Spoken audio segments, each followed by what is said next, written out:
Battle number 1. Avoiding rejection. Have you ever typed out a message, then deleted it 3 times before sending it? Not because the message was wrong, because you were afraid of how it might be received. Have you ever apologized for something that wasn't your fault, just to keep the peace? Have you ever felt guilty for saying no, even when you were completely exhausted?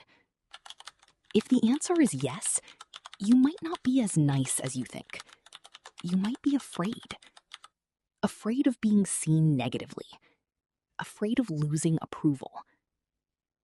Have you ever argued with someone online, then closed the app and moved on with your day? You didn't need them to agree with you. You didn't spend the entire night thinking about their opinion. Because part of you already knows.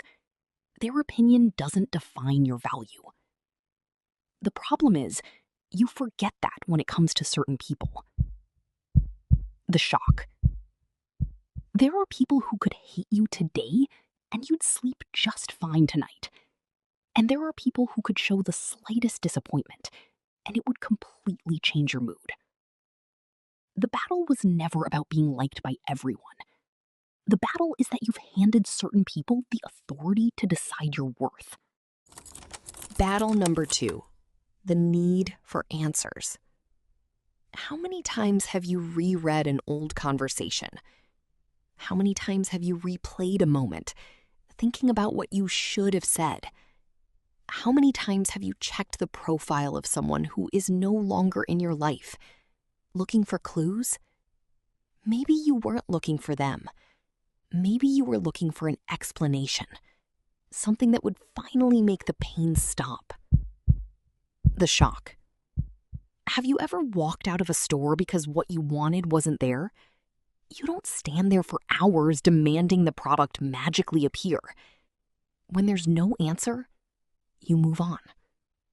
But when it comes to someone who hurt you, you can spend years standing in front of a locked door, convinced that the answer is still inside. Battle number 3. Waiting for the perfect moment. Have you ever bought new clothes for a special occasion, then left them in the closet for months because the perfect moment never arrived?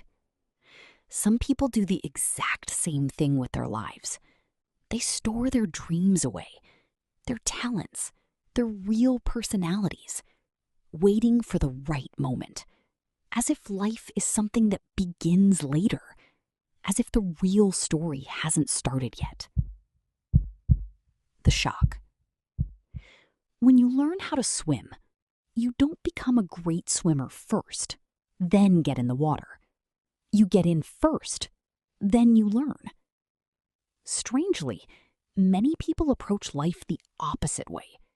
They want confidence before action, certainty before movement, readiness before experience. You're waiting for readiness from the very thing that can only be gained by starting. Battle number 4. The need for certainty. Have you ever delayed an important decision because you didn't have the full picture? Do you spend more time thinking than actually doing? Some people aren't looking for the right decision. They're looking for a guarantee. A guarantee that nothing will go wrong. A guarantee that they won't get hurt. A guarantee that life will cooperate. The shock. When you step into an elevator, you don't ask to see the building's engineering plans. You don't inspect the cables yourself. You move anyway, even though you don't know everything, because you already understand that some things are beyond your control. The strange part is, your mind understands this perfectly in an elevator, then forgets it everywhere else. Battle number 5. Correcting other people's version of you. Do you ever leave a conversation thinking, if I had explained it better, they would have understood? Maybe they wouldn't. Maybe understanding was never their goal. The shock. Have you ever tried convincing someone to like a food they hate, No matter how passionately you explain it, they can't taste it through your mouth. They can't love it just because you do. You already understand this. But when it comes to yourself, you struggle to accept that some people will never truly know you, no matter how close they get. Battle number 6. Escaping being ordinary. Have you noticed that thousands of people can walk down the street, eat food, live normal lives, and it doesn't bother you at all? But the moment you discover that thousands of people can do the thing you consider part of your identity, something inside you reacts. Because maybe you weren't only chasing success. Maybe you were running from something else. The possibility that you're ordinary. The shock. You don't love your friends because they're extraordinary. You don't love your mother because she's rare. You don't respect people because they're one of a kind. You value them for who they are.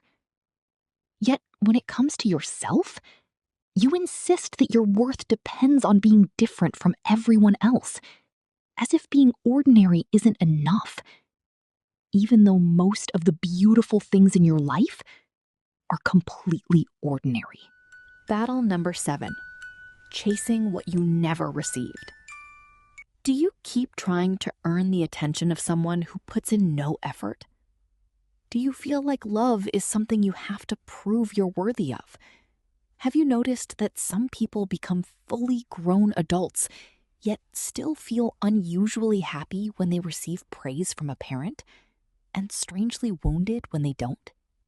The mind hates unfinished emotional business. If you never received the acceptance you needed, you can spend years trying to convince the same person to finally give it to you. The shock.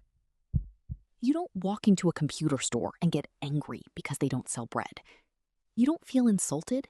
You don't take it as proof that you don't deserve food. You simply understand that this isn't what the store provides. Remember, they're not withholding it because you don't deserve it. They're withholding it because they don't have it. Battle number 8. Rewriting the past. Have you ever replayed the same moment in your head dozens of times? Imagined what you should have said? What you should have done? Have you ever revisited the same conversation years later, as if it happened yesterday? Some people don't remember the past. They try to rewrite it, as if replaying the scene enough times could somehow change the ending. The shock. When a football match ends, you don't scream at the screen demanding the players pass the ball differently, because the game is over. But you do this to yourself all the time.